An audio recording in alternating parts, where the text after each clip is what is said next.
Your chest is on fire. Your partner just said the one thing, not the worst thing, the specific thing, the one that hits a bruise you've been carrying since before you even met them. Your jaw locks, your hands curl, your stomach folds into two feelings at once, rage and guilt. And your body has already picked a side. You're either about to say something sharp enough to cut the whole night open, or you've already gone so quiet that you're vanishing inside the conversation and calling it keeping the peace. By the end of this video, you'll understand why your body has two completely different alarm systems, and why every calming technique you've tried only works for one of them. You'll walk away with a 90-second sequence that actually functions when you're activated, not when you're already calm. One version for when you run hot, one for when you go flat, and you'll know exactly where regulation ends and hiding begins. Nicole is 35. She's a nurse. She's 2 shifts deep into a draining week, standing in her kitchen chopping peppers while pasta water boils over. Her phone rings. It's her mother. She almost lets it go to voicemail. Her mother's evening calls never mean one quick question. They mean worry, guilt, logistics, and that familiar undertow where Nicole ends up responsible for feelings that were already in the room before she answered. She picks up anyway. Her mother doesn't open with hello. She opens with strain. Nicole's father has another appointment. Her brother hasn't confirmed whether he can drive.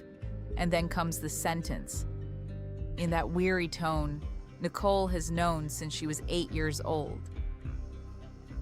I guess it's always you I can count on when things get serious. The sentence lands before Nicole can sort it. Her chest goes hot. Her jaw locks. The knife in her hand suddenly feels too sharp for the moment. Her shoulders rise. Her stomach tightens with two emotions at once, anger and guilt. One part of her wants to snap, then ask Ben directly instead of treating me like the family emergency service. Another part wants to say yes immediately, rearrange a shift, absorb the inconvenience, and resent everyone quietly for the next 4 days. Those are her two old moves: fight or self-abandonment, sharpness or compliance.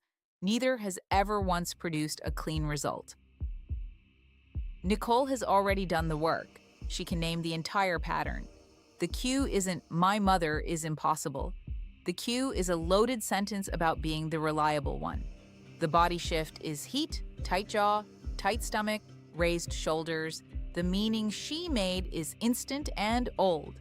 If I don't carry this, I'm selfish. If I do carry this, I disappear again.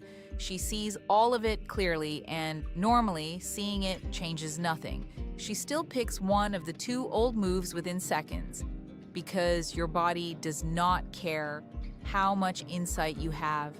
When the nervous system is fully activated, understanding the pattern doesn't stop the pattern. But tonight, Nicole does something smaller and much more powerful. She says, "Hold on 1 second, my stove's on." It's true, but it's also a pause.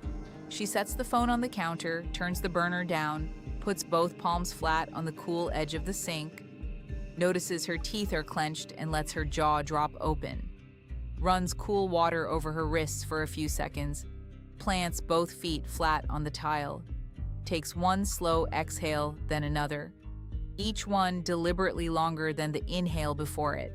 Not dramatic breathing, not meditation, just enough to stop the body's sprint. Her mind is still noisy. The problem isn't solved. She doesn't suddenly feel peaceful about family roles. But the first rush has eased enough that she can think one sentence ahead instead of reacting on instinct. She picks the phone back up. "I can help think through the appointment tonight, but I can't take tomorrow off on no notice. Ben needs to answer whether he can drive Dad. If he can't, let's look at the other options." Her mother sighs. There's pushback. Nicole feels the pull to over-explain. She doesn't. She repeats the limit once, stays practical, and gets off the phone 12 minutes later without volunteering herself into another week of resentment. What changed was not the family pattern. It was the window between trigger and response. Now, Here's what most advice on how to calm down when triggered in a relationship gets fundamentally wrong. You've heard it. Breathe deeply, count to 10, ground yourself, take a mindful pause. And if you've tried any of that when your chest was actually on fire or your mind had actually gone blank, you already know. It worked fine when you were mildly annoyed. But the moment your partner hit that nerve, or your mother loaded the sentence, or the text came back cold, your body blew past every technique like it wasn't there. That's not because you're bad at this. It's because you were given one tool for two completely different emergencies happening inside your nervous system, and they need opposite interventions. But before I show you the two states and exactly what to do with each one, you need to know there's a trap hidden inside regulation itself, a way that even good regulation quietly becomes the thing destroying your relationship. I'll come back to that after the tools, because it changes how you use everything I'm about to give you. The first alarm is the hot state. Your nervous system surges, fight or flight. Adrenaline, urgency. It feels like heat, speed, insistence, buzzing, shaking, rage, or a desperate clarity that demands you act right now. Send the paragraph, demand the answer, win the point, chase the reassurance, say yes before your body punishes you with more guilt. When you're hot, your system is trying to close the gap. Pursue, explain, fix, fight. It doesn't feel like a choice, it feels like survival. Here's what works.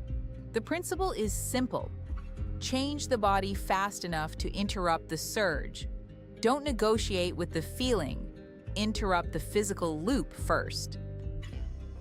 Cool the system. Splash cool water on your face or wrists. Hold a cold glass. Step outside into cooler air. You're giving the body a sensory interrupt strong enough to break the circuit. Move briefly and on purpose. Walk briskly for 30 to 60 seconds. Push your palms against a wall. Shake out your arms. Hot activation needs motion, not more sitting and thinking. Now, slow the exhale, not before. The breathing piece works better after the body has started to come down, not while it's still screaming. Release the obvious muscle tension, tighten and release your fists, your shoulders, your jaw, because you are probably still arguing with your body while you think you're calming down. And here's where most people get stuck. If breathing makes you more irritated, more self-conscious, or more trapped in your body, that is not failure. That is a mismatch between the tool and the state. Breathing works for some people in some moments, but it is not the only door. And forcing it when it backfires is worse than not trying at all. If breathing isn't your door, use another one. Cool water, brief movement, unclenching your jaw and hands, stepping outside, holding something textured, naming the state out loud, writing the message and not sending it yet. The goal is not loyalty to one technique. The goal is finding which 2 or 3 moves reliably lower your intensity enough to preserve choice. Here's what this looks like at the exact moment it counts. Your partner says, "I don't want to do this right now," in the middle of a tense conversation, then walks to the other room. Your hot state fires instantly. Delay equals abandonment. Every nerve wants you to follow, to argue, to send a long message from the hallway. Instead, put both feet on the ground, drop your shoulders, run cool water over your wrists, walk once around the block before you touch your phone, and say this quietly to yourself: "I am flooded and pursuing. I will not solve this in the next 5 minutes." From the outside, that looks like almost nothing. A person standing at the sink for 90 seconds. From the inside, it's the difference between the frightened move becoming the whole evening and the evening still being yours. This is not about your partner. The same mechanism fires at work. You get an email copied to 2 senior people. One line, "Please revise before sending externally." Your first impulse is criticism shame plus overfunctioning. Rewrite everything. Draft defensive explanations. Catastrophize for 40 minutes. The hot state downshift looks different. Step away, stand up, roll your shoulders, exhale slowly for 1 minute. Name it. This is criticism shame, not proof of collapse. Then choose one contained next move. Reopen only the section named in the feedback, not the whole project, not the defensive email, just the section. The body has to come down before the task gets smaller. One more thing about hot states. Anger can be protective information, but it is almost always terrible at pacing. If you've spent years collapsing into compliance, the first real flashes of anger feel like finally getting your power back. Be careful. Anger that hasn't been regulated overshoots. It tells the truth with unnecessary shrapnel. You still need the pause. Now with the second alarm, and this one is sneakier, because it doesn't look like a crisis at all. The flat state, your nervous system doesn't speed up. It drops out. Shutdown, numbing, blankness. Your face goes still. Your voice gets quieter. Your body feels heavy or far away. Your mind blanks. You say fine or whatever or I don't know, not because you don't care, but because language has become physically harder to reach. You're not choosing distance. Your body chose it for you before you had a say. If your hot state says too much, your flat state says too little. If your hot state pursues, your flat state disappears. Both create damage. One is messy and visible, the other is quiet and expensive. Carmen is sitting across from her partner after a long week. He says, not especially gently, "You always go quiet when I bring up money." Carmen feels herself leave the room while still physically sitting there. Her chest doesn't go hot. It goes far away.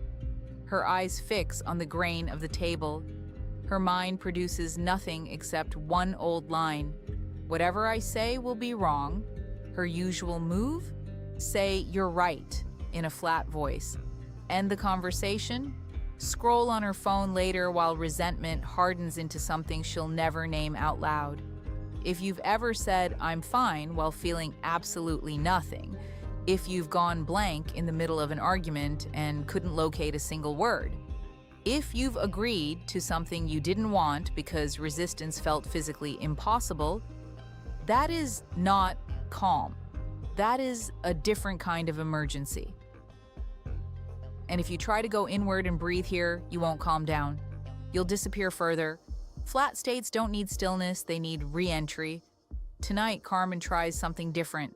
She presses both feet hard into the floor under the table, looks at the salt shaker, the blue dish towel near the stove, the crack in the cabinet paint. She notices the chair under her thighs and the cold edge of her water glass. She orients outward, names what she can see, what she can feel, what she can hear, stretches her hands open and closed under the table, and then, before the story disappears entirely, she says, "I'm going blank right now. I need 5 minutes, and I do want to come back to this." That sentence isn't dramatic.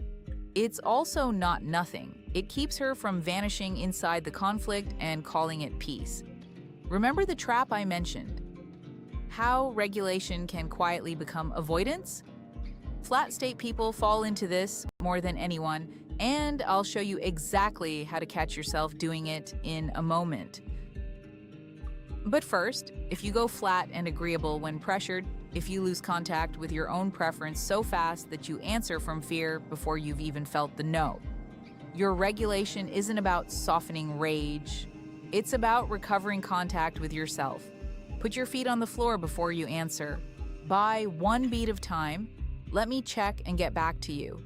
Move your body for 30 seconds, then ask this question, but only after grounding, not before. What do I actually want to say if fear isn't choosing for me? If you're too shut down to feel your own preference, thinking harder will not help. So now you have tools for both states. But whether you run hot or flat, there's one mistake almost everyone makes after the body starts to come down. You try to solve the whole issue at once. Don't. After regulation, your job is not to complete the full repair in one burst. Your job is to choose one workable move. One next adult action that is smaller and truer than the one your alarm had ready. Carmen's one workable move wasn't resolving every money conversation in her relationship. It was saying, I'm going blank, I need 5 minutes, and I do want to come back to this. That's it. That was enough. Ask this, what is the next adult action, but not the most frightened action? Sometimes the next adult action is a pause. I need 20 minutes before I answer that well. I don't want to respond from heat. I'll text you after I get home. Sometimes it's a tiny clarification. Are you asking for tonight or sometime this week? Do you want comfort right now or problem solving? Sometimes it's a contained no. I can't do tomorrow. I'm not available for that tonight. I need more time before I decide. And sometimes the next adult action is no outward move at all. It's choosing not to send the message you wrote in alarm. That still counts. A message not sent can be one of the cleanest outcomes in adult emotional life. Nicole didn't solve her whole family pattern at the sink. She chose one move, pause, regulate, answer the actual question without volunteering herself into the role again. That one move changed the night. You need permission to think of success this way.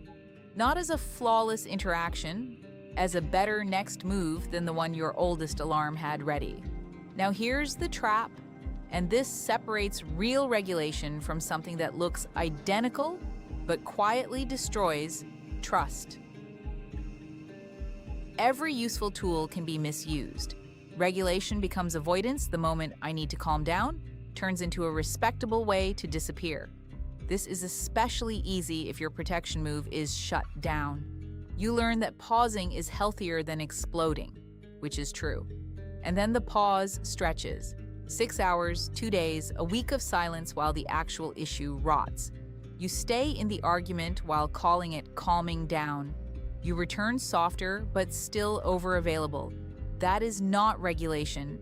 That is panic with better manners. Picture this. You have a hard conversation with your partner on Sunday night. You say you need space. That's regulation language. But Monday passes, Tuesday passes. By Wednesday, your partner brings it up again and you say, I'm still processing. But you're not processing. You're hiding. You're waiting for them to drop it, so you never have to feel the discomfort of going back in honestly. Regulation says, I need a short reset so I can come back with more clarity. Avoidance says, I need distance because I don't want to feel the discomfort of the real conversation. You know it's regulation when you state that you're pausing, you give a return time, your body actually comes down, and you come back more direct, not less. You know it's avoidance when you vanish without explanation, when you keep extending the pause because honesty feels risky, when you use self-soothing to talk yourself out of your own reality, or when you return only after the other person has dropped the issue. This video isn't giving you an exit from adult responsibility. It's giving you a better entrance into it. That's why the question after regulation is never just, do I feel better? The real question is, what still needs to be addressed now that I'm steadier? Sometimes that means saying no. Sometimes it means asking for clarification instead of mind reading. Sometimes it means apologizing for your tone and then returning to the real issue. And sometimes it means scheduling the conversation for tomorrow, because tonight you cannot do it cleanly.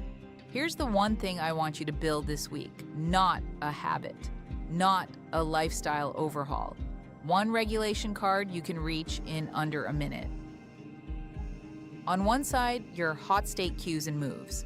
What does your body do when you run hot? Jaw locked, chest on fire, mentally drafting speeches, needing an answer right now. Next to each cue, write one move that matches heat. Cool water on the wrists, 1 minute of longer exhales, a brisk walk before replying, unclenching your hands before you type. On the other side, your flat state cues and moves. What does shut down look like for you? Going blank? Saying fine when you're gone, feeling heavy and far away? Next to each cue, write a re-entry move. Feet pressed into the floor, naming 3 things you can see. Standing up for water, 1 lap around the room before answering. Here's what a filled-in card looks like. Hot side, jaw locked, drafting a speech in my head. Run cool water on wrists, walk to the mailbox before I reply. Flat side, going blank, saying fine, press feet into floor, look at 3 objects, stand up for water. At the bottom, give yourself 2 pause lines you can say out loud. Good ones sound ordinary. I want to answer this carefully, give me 10 minutes. I'm not ignoring you, I need a short pause so I don't say this badly. And 1 no-send rule for the week, something concrete. No important text replies while crying. No same-minute answer to guilt-based requests. No criticism email before 1 body reset.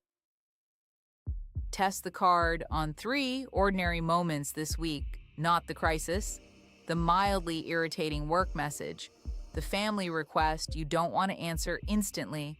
The partner comment that landed sharper than it needed to. After each one, note 4 things. Hot or flat? Tool used? Did intensity drop at all? What was the next adult action? If the intensity dropped from an 8 to a 6, and you sent 1 cleaner sentence than usual, that counts. If you caught a shutdown early enough to say, I need a minute, instead of disappearing for the whole night, that counts. If you still got triggered but didn't make the immediate self-abandoning choice, that counts. The job isn't immunity to activation, it's staying with yourself when activation starts. If you've ever been mid-argument and felt your body pick a side before your brain caught up, if you've gone hot and said too much or gone flat and said nothing at all, drop hot or flat in the comments. Tell me which one you are. I read every one, and I think you'll be surprised how many people describe the exact same 2 moves you've been living with. If you're trying to break the cycle of getting triggered and either exploding or disappearing, this channel gives you 1 real tool a week. Not theory, not platitudes. The actual mechanics of what to do when it happens.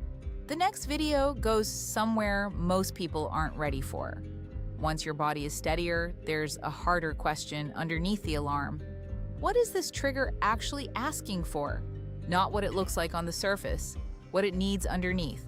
And the answer will change how you hear every argument you get into.